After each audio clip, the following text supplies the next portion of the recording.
All right, welcome back in, guys, to the Go 247 podcast. I'm Glenn West, the senior writer here at the site, joined once again by our contributing writer, Dylan Sanders. Happy belated Thanksgiving to everyone watching, listening, wherever you may be. It was a pretty, relaxed, chill day for me, just hanging out with the family. And I'm getting set here to leave for College Station in the next couple hours. So we will have boots on the ground for the final regular season game of the year. I will also be going to the SEC championship game next week. Uh, Wow, breaking news. yeah, yeah. LSU's already qualified. We'll go back to back. Let's go back to back. Yeah. So I'll be back next week and visiting from Atlanta. So that'll be Well, fun as well. well, Glenn, for your hope, I hope there are no 7 overtimes. For Yeah. all of our hopes, but Yeah. yours Yeah. especially. Yeah, well, I think there's a new rule for a reason. There's a new overtime rule for a reason. So maybe if LSU does get an overtime situation, they'll go for two and just end it after the first one, like they've already proven they can do. So with that, I mean, Dylan, how was your Thanksgiving, man? It was good. It was great seeing the family. There are so many sports going on right now. I've been loving the World Cup. We'll see how I feel about that after today. Whenever USA destroys England, I'm saying it right now before the episode comes out, before the match even happens. It's happening. Yep. Go America, red, white, and blue all day. What time is that, by the way? 1 p.m. Central. Right, so I'll be in the car, unfortunately. Actually, I might be at Daryl's. I might be at Daryl's getting a sub from Daryl's. So maybe I'll be in New Orleans. Yeah. Right. But no, Thanksgiving was awesome. It's always a fun time. And, shout out to the Egg Bowl for closing out the night well with a crazy, crazy game. Yeah, I just couldn't bring myself to watch the Egg Bowl last night. I was just too drained. I came back and watched Planes, Trains, and Automobiles at my house. So solid. Kind of a Thanksgiving. My go-to Thanksgiving movie is Fantastic Mr. Fox.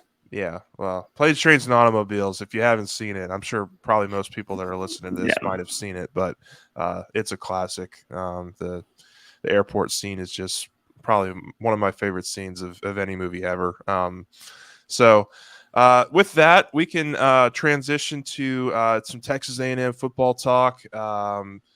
Tigers are going to College Station here with, there's a lot on the line. There's, obviously college football playoff hopes are still very much in play for LSU, but you gotta close out these last two games, and you got to start here with the Aggies, who aren't really playing for much. They're playing for pride at this point. They're playing to mess up LSU's season, and they're starting to get a little bit healthier, especially on the offensive side of the ball. We'll get into a little bit more of that as we go along here, but just some overall thoughts here. I think probably the number one thing that I think LSU's got to do offensively is to attack the ground game. This is one of the worst rush defenses in all of college football. They're giving up well over 200 yards a game on the ground, and so it's going to be very important for Noah Cain, obviously for Jaden Daniels, potentially Josh Williams if he's back. We're not sure if he's going to be back in the rotation. He's dealing with a little bit of a knee sprain right now, and so LSU wants to be careful with how quickly they bring him along. So it's going to have to start on the ground. I think Texas A&M is actually pretty decent against the pass. That's probably the one area that they've been pretty consistently good in all year with their team. And their secondary has played really, really well. So not saying that you're not going to be able to get the passing game involved, but just starting with the run game and getting that established early on, that was the number one key that I put in our previews and predictions piece. I think that's just going to be really, really important for LSU to move the ball downfield and continue to move the sticks. Dylan, offensively, when you look at this team, this LSU team, and just what are a couple of the advantages? I know you've written about it some this week, but what are some of the advantages that you see with this Alabama or A&M defense? Well, the big advantage is Jaden's legs, because as we've seen this year, the SEC is full of running quarterbacks, mobile quarterbacks, and A&M has really struggled with giving up yards two mobile quarterbacks. Even Jackson Dart had like 80 rushing yards on him, which is definitely a positive for LSU because uh, Jaden's the fastest quarterback in the SEC. Maybe it's Malik Hornsby when he's not being chased by Harold Perkins, but as of right now, Jaden Daniels is the fastest and shiftiest. So, I think if other teams have shown to be able to get by with using their quarterback in the run game a lot, LSU should absolutely jump at the opportunity to use that playbook and use it to their advantage. That's the biggest, for sure, advantage. What I'm interested to see is kind of a meeting of the unstoppable force meets the immovable object. LSU is top 15 in the country in red zone offense. Texas A&M's top 6 in red zone defense. So it'll be interesting. I think really the red zone, because both of these teams are strong in the red zone on both sides of the ball. So it'll be interesting to see what happens and who can get the edge there. Although it seems like it should be LSU, but A&M's still done a good job in the red zone this year despite all their struggles. Yeah, and LSU's defense is pretty high up there as well in terms of red zone defense as well. So I do think that's a very interesting point you bring up, and kind of leads into my next kind of point of talking here is the offensive line. Yeah, I think one of the other things that we're going to be keeping a close eye on here as the game gets closer is whether or not center Charles Turner will be able to play. He's been described as pretty banged up by Coach Kelly. So still a little bit undecided if he's going to be able to suit up for this regular season finale. If not, then you're looking at Marlon Martinez to get a second straight start at center. Thought he played really, really well against UAB last weekend. And I think last weekend was a really great sign for the offensive line because earlier this year, first month, 5-6 weeks of the year, if anybody on that O-line got hurt, and they had to be a big time sub, they was pretty much a guarantee they were probably going to struggle. And I think it was just because of a lack of continuity, a lack of chemistry. But those guys really over the last five games or so, starting with Florida, have been just really, really consistent for you. And so whether it's Will Campbell, Emory Jones, Miles Frazier, who's starting at left guard? Bradford. Anthony Yeah, Bradford. Bradford. Those guys have been pretty consistently in the starting lineup for now well over a month, and they've been really, really consistent for you. So how they handle the Texas A&M defensive line, the front seven, will be very interesting. Jaden's going to have a lot of RPO opportunities, I think, early in this game. So you're going to want to open up some lanes for him, for Noah Cain, for potentially Josh Williams if he plays. Not sure what John Emery's role looks like. I mean, I think you probably could see him in those explosive situations. Try to get him out in the backfield on a swing pass or a screen or something. But he had 2 fumbles last weekend, and so that's just not a very good sign for any running back that has those fumbling issues. He's had them this year. He's coughed it up a couple times, and he's an explosive player. He can really break a game open for you, but if you're not careful, he can also keep it a little bit more interesting than maybe you thought. So I'm going to be very interested to see how they divvy up the running back duties. Just looking at the passing game real quick. I do think LSU is you can't just divert away from the passing game. I think it's going to be really interesting to see how they attack the A&M defense. I think there's going to be some opportunities for Malik Neighbors. He's been your most consistent receiver all year. You're going to really need him to open up the field for you. Kayshon Boutte sounds like he's going to play after missing last week's game with an illness. So we'll see how he looks in his final regular season game before SEC championship. And look, I think it's good that LSU's playing a defense that it's strong against the pass game because you're going to be playing Georgia next week. And so you're going to have to be able to move the ball against Georgia and their stifling defense. They're great against the run and against the pass. So you're going to have to really pick your poison, really be creative in the SEC championship. And so if you can find some really interesting ways to get the passing game going and be creative with how you use your receivers, that's only going to help you leading into next week. And so I do expect LSU to try getting the run game going, and then open it up with the passing game. Like you said, Jaden Daniels' legs, I think, are going to be really, really important for this game. So that it'll be very interesting to see offensively how this team stacks up and if they can continue over some of that momentum from last week. Yeah, I mean, I don't. Again, I don't really see a reason why it shouldn't. I mean, they have been able to perform on the road before the season. They've really done pretty well on the road overall this season. They've struggled a couple times, but we don't know all of the reasoning. But like Florida on the road, they looked pretty good. Auburn, they stepped up. The only two road games where they really struggled with, I'd say, Arkansas and the neutral site game at the beginning of the year. But that was the first game. But Yeah. I feel like this team's in a good mindset. This offense is in a good mindset to where they're not going to be taking the week off. It doesn't seem like that's not Brian Kelly's MO. He'll have them ready, and they will hopefully continue to shine. See if Kayshawn's back and Malik Neighbors continuing his great game from last week. Yeah, it's going to be really interesting. I'm excited to see what kind of offense they run out there. Mason Taylor, I think, has really established himself in recent weeks as well, being a guy that you can rely on in big moments. So if it does get a little hairy, if things do get a little bit closer than maybe we expect, he's obviously a really reliable option as well. So with that, I think probably the other thing we have to talk about is LSU's defense, which has done a really good job of late of scheming up these offenses for other teams.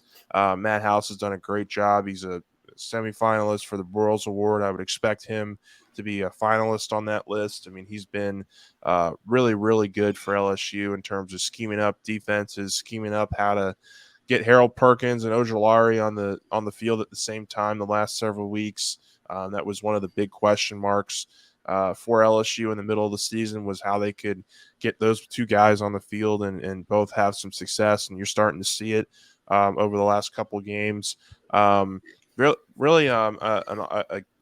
Facing an offense that is really down on its luck. I mean, they're on quarterback number 3, Connor Wigman, the true freshman, former 5-star recruit. So, I mean, you see he's probably got arm talent. So he crushed Ole Miss several weeks back for 340 yards and 3 touchdowns in that game. So I think the potential's there for him. And I think the biggest thing here is that A&M does expect to get a little bit healthier. They are expecting running back Devon Achane to play in this game, or A-Chain, something like that. I'm not even sure if I'm pronouncing that right. Devon Achane, yeah. Yeah, A-Chain. And then freshman wide receiver Evan Stewart is also expected to make a return this weekend as well.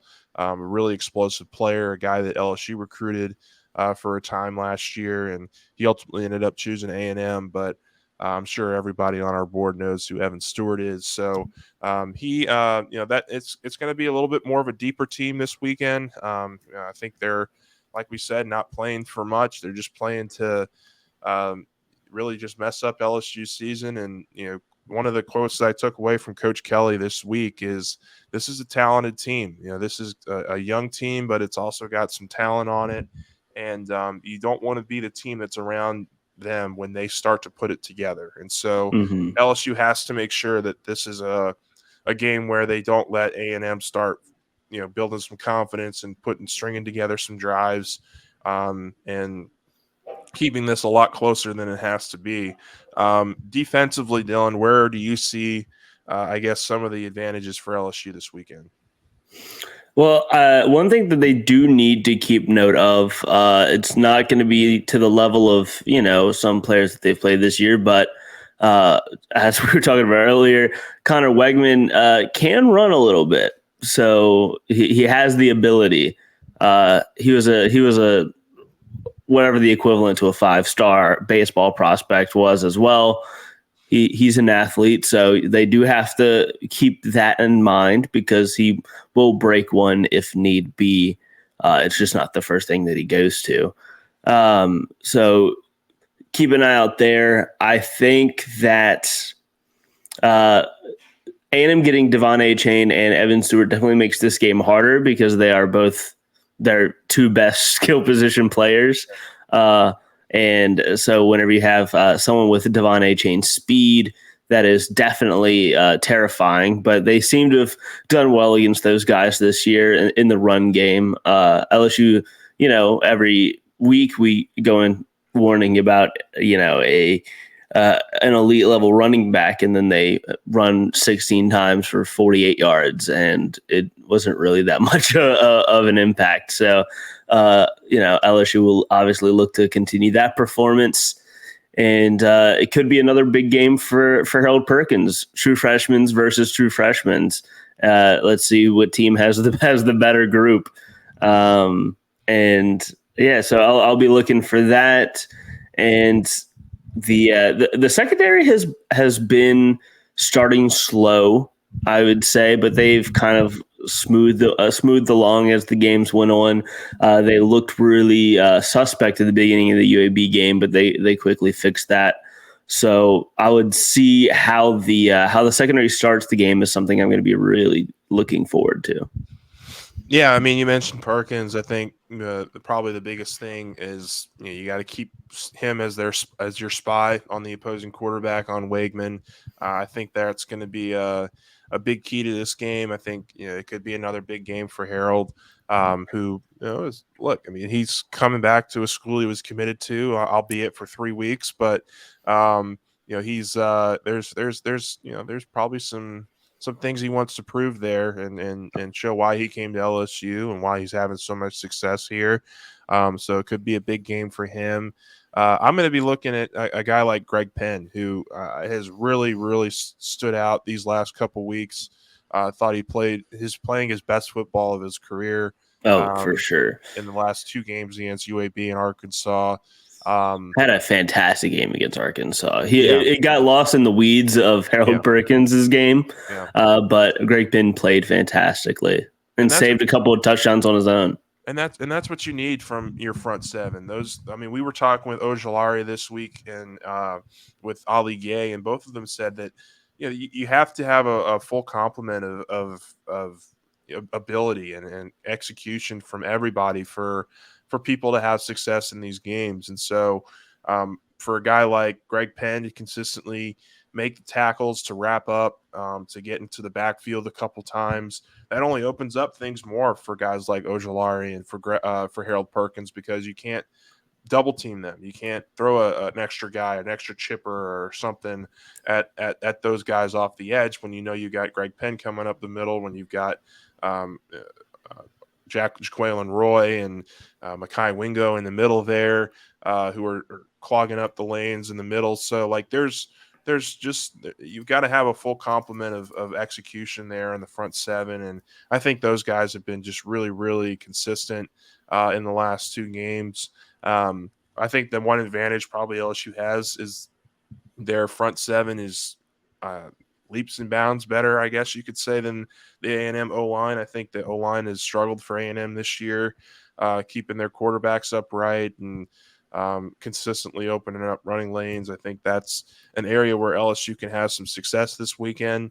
And then in the back half, you've got to be disciplined. You got to be disciplined with those speedy receivers. Those are young guys.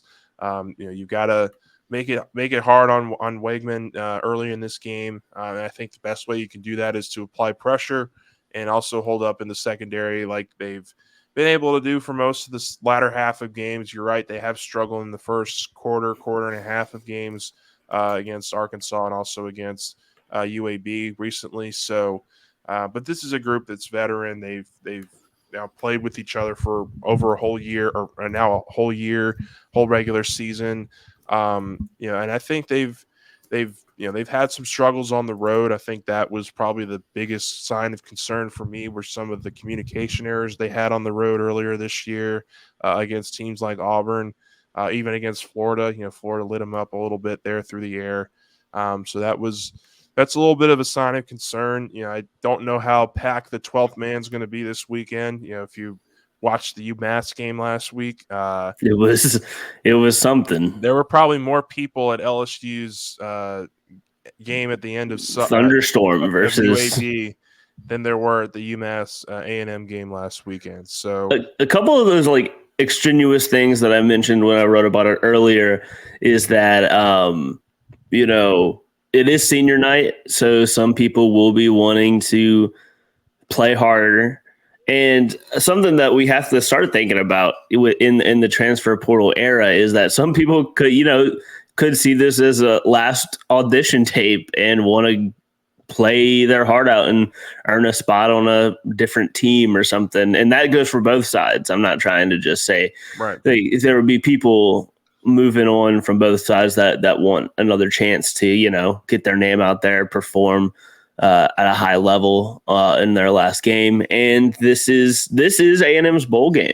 Mm-hmm. So if there is any fight left in the team, we've talked about the locker room turmoil, stuff like that. But, at the end of the day, they still have some pride and will want to go out. They can't make a bowl game, so this is their bowl game. This is the last game of the year. So you will be getting A&M's best shot that they've given this year, potentially, most likely. So LSU can't just be like, oh, this team is not bowl eligible, we don't need to worry about them. That is still a good roster. It's been the coaching that's been the issue for pretty much the entire year. So there's a lot of talent. If they talked about UAB's talent all week, they have to do the same about A&M, because A&M, it's kind of the same situation where I think coaching failed the better roster. Yeah, no, I agree. I think coaching's going to play a big role in this, which is why I think LSU's probably glad they have a guy like Matt House, where they have Den Brock, who I think has been really, really solid in the play calling, the last couple weeks.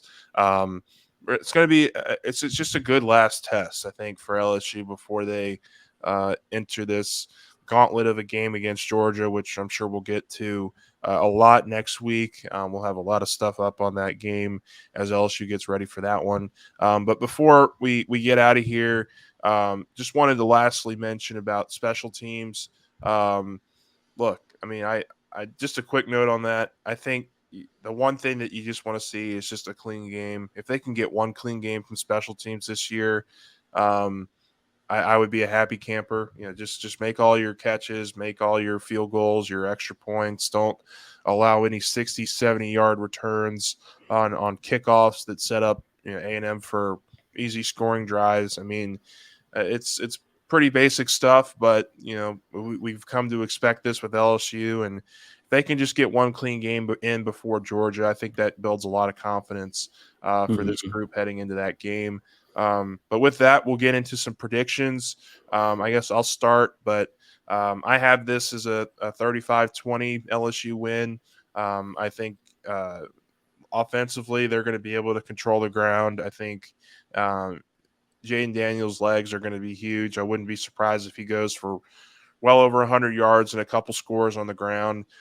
He's just been that electric, and really, I mean, I don't think I've seen a quarterback move quite like he does. I mean, he's very unique in the way that he runs. So fast. I mean, it's just like, I mean, there were a couple runs last week against UAB where it looked like he was just shot out of a cannon. I mean, he was in the backfield running around for his life, but then he just shot through the middle of the offensive line and was 20 yards downfield before I could even blink. So it really is like, he's really fast, but I think what puts him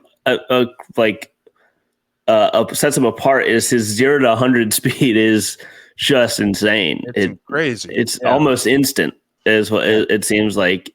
And, he glides really well. Like, it's just, effortless, it seems. And so I think that is going to be a big, big thing. I'm sure LSU would love for him to take a couple less of those hard hits. I mean, he took a lot of big hits last week. A couple of them were very late out of bounds. So, it was a big question with him in his run game is, his frame. He is trying to get bulk up as much as possible, but at a point it's really, really hard for him to do, as we've learned. But, there was a lot of questions of, is he going to be able to take these hits? And I mean, he's taking huge hits every week. We know he can take them. He's been getting hit since week one a lot. We asked Ali Gay this week, just how's the team feeling? Are you guys feeling fresh? And he immediately said, "Man, nobody's feeling fresh right now. You got to just pretty much play through it these last couple games, and then get yourself right after the season." But these guys are relatively healthy. I think they're in pretty good spirits. But yeah, I'm sure most of the team is probably knock on wood. We're about as healthy as you can be.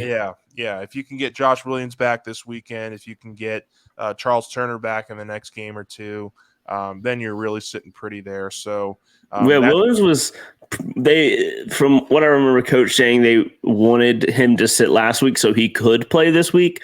But of course, things change. Yeah, I might have to go back and listen to that. I'm not sure if that's exactly what I heard, but I think that doesn't sound wrong. So we'll be interested to see how they establish the run game with Kane. Kelly gave some really big compliments and high praise for Kane for taking advantage of his opportunity last week. And so I do expect his role to continue to expand in this offense. He's a guy that's just, he's a bruiser. He's not going to make things easy. He's not going to be a real shifty guy, but he's a guy that I think can get you downhill and move the sticks. So that'll be good. And then I want to see, how the passing game evolves, how they do against an elite group, because A&M right now, if you look at the stats on NCAA, it's number 2 in the country. They're giving up just over 150 yards through the air per game. So how they attack that, how Jaden goes about his business this weekend through the air, I think will only build confidence, or it could, kind of lose some of the momentum you had last week. So, I think that's going to be really important. But just what are your predictions and thoughts on this one as we head into Saturday's game? I think it'll probably be pretty low scoring, if I had to guess. But I don't know. I don't have the feeling of, this will probably be a close one. LSU will win at the end. I think it'll be in hand for most of the game, but I do think it'll be low scoring, so maybe close by that point. But towards the end, I think I'm going to go 31-10 is what 31-13. 31-13 is how I'm feeling. A couple field goals for A&M. Some big stops by the LSU defense. Yeah, the over-under was set at 47.5, so I'm kind of right below that. I'm right below that as well. 35-20 is right above that. I'm stupid. Yeah, so that I think it could be a little bit higher scoring, but A&M I think offensively could get into the end zone a couple times with their weapons back and healthy. But yeah, I think the spread was 10 plus 10, minus 10 in LSU's favor. So yeah, just I think you just want to get out of this one healthy. You want to get out of here with another confidence boost before you head into that Georgia game next week. We'll have all of the coverage here for you guys at Go 247. We'll have Dylan and Sonny covering things from home. I'll be on the ground. And we'll certainly have everything you could want out of this game on Saturday evening at 6:00 when LSU and Texas A&M kick off. We'll get with you guys probably on Sunday, maybe after a reaction pod. But until then, we'll catch you guys later.